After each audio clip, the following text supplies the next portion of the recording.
Assalamualaikum warahmatullahi wabarakatuh. Berjumpa lagi. Kali ini pembahasan kita mengenai motivasi sikap dan perilaku sosial dalam karakter building. Pengertian motivasi. Motivasi adalah kekuatan atau daya dorong yang menggerakkan sekaligus mengarahkan kehendak dan perilaku seseorang dan segala kekuatannya untuk mencapai tujuan yang diinginkannya, yang muncul dari keinginan memenuhi kebutuhannya. Jadi, motivasi itu adalah kekuatan dari dalam diri kita sendiri untuk mencapai tujuan yang kita inginkan. Nah, biasanya keinginan itu karena adanya kebutuhan yang akan kita penuhi. Jadi motivasi itu lebih ke internal terlebih dahulu ya, untuk pencapaian pemenuhan kebutuhan yang kita inginkan. Nah, di sini ada hierarki kebutuhan yang sangat terkenal sekali oleh Abraham Maslow. Beliau adalah pelopor aliran psikologi humanistik. Nah, di sini kita bisa melihat piramid hierarki kebutuhan Maslow. Paling bawah sekali ini adalah fisiologis, kebutuhan akan fisiologis, di mana terdapat kebutuhan yang paling primer sekali, yaitu manusia butuh makan, minum, tidur, pakaian, atau biasa kita sebut kebutuhan primer ya. Kalau dulu kebutuhan primer itu kita kenal dengan sandang, papan, pangan ya. Kalau sekarang kebutuhan primer yang memang sangat kita rasakan sebagai kebutuhan utama itu selain sandang, papan, dan pangan juga kesehatan dan pendidikan. Yang kedua ya, setelah fisiologis, manusia itu butuh yang namanya rasa aman ya. Nah, di sini rasa aman itu kita perlu merasakan keamanan terhadap diri kita sendiri. Kita mempunyai keteraturan, kita mempunyai kestabilan atau kemampuan dalam menghidupi diri kita sendiri dan lain-lain.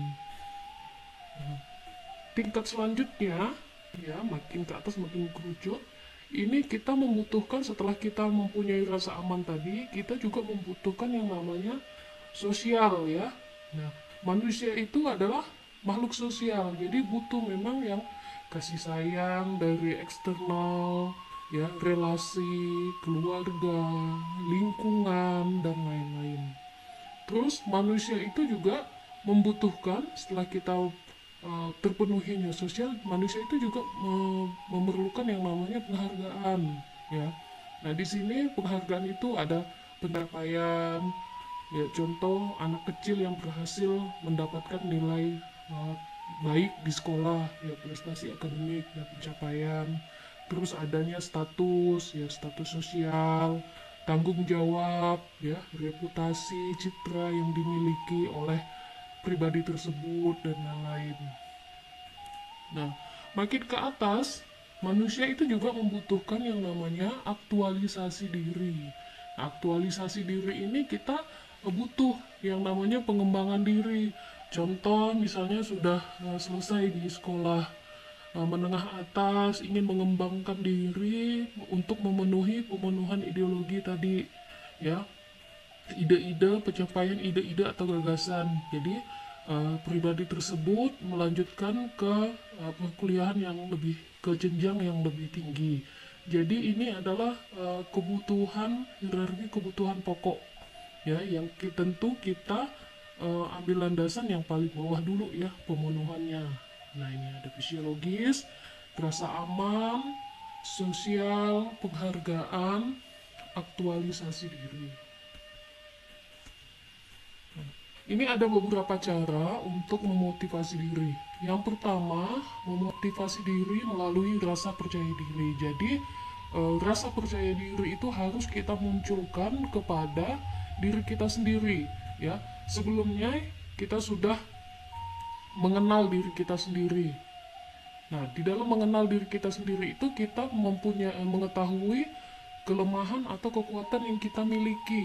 Nah, dengan adanya mengetahui kekuatan dan kelemahan kita, untuk memotivasi diri, menimbulkan rasa percaya diri itu, kita munculkan kekuatan diri kita sendiri yang akhirnya akan membuat kita menjadi percaya diri.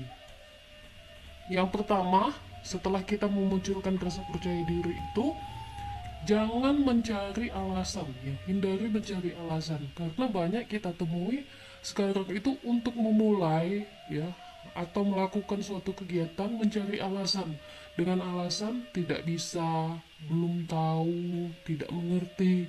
Padahal kita bisa mencari bagaimana supaya kita bisa melaksanakan hal tersebut, apalagi seperti zaman sekarang ini ya, sudah banyak sekali media yang bisa kita gunakan melalui media internet, media sosial sekarang juga digunakan sebagai bahan pembelajaran ya dan lain-lainnya. Jadi hindari mencari alasan.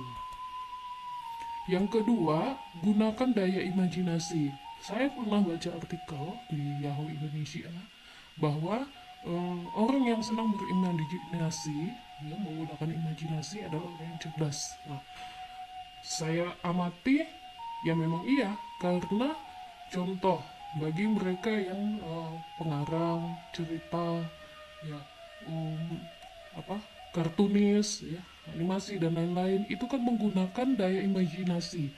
Bahkan yang tanpa orang sadari sekalipun ya, menciptakan tokoh-tokoh fiksi dan lain itu kan dari imajinasi.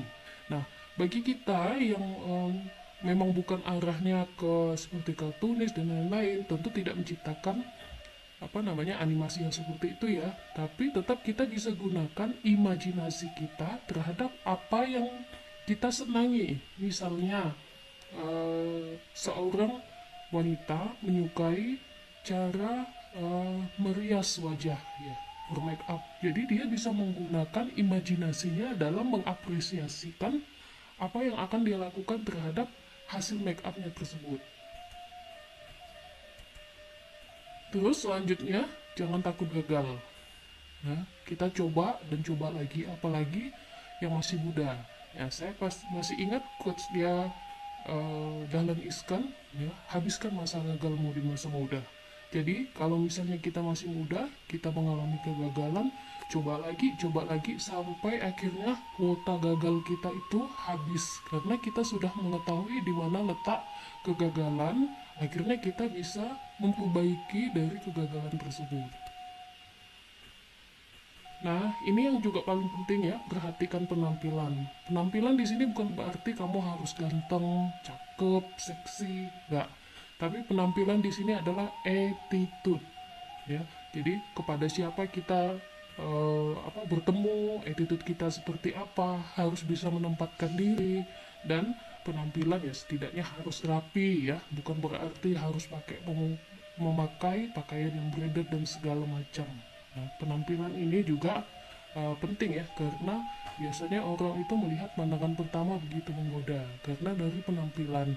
Cuman penampilan yang paling utama adalah attitude kita.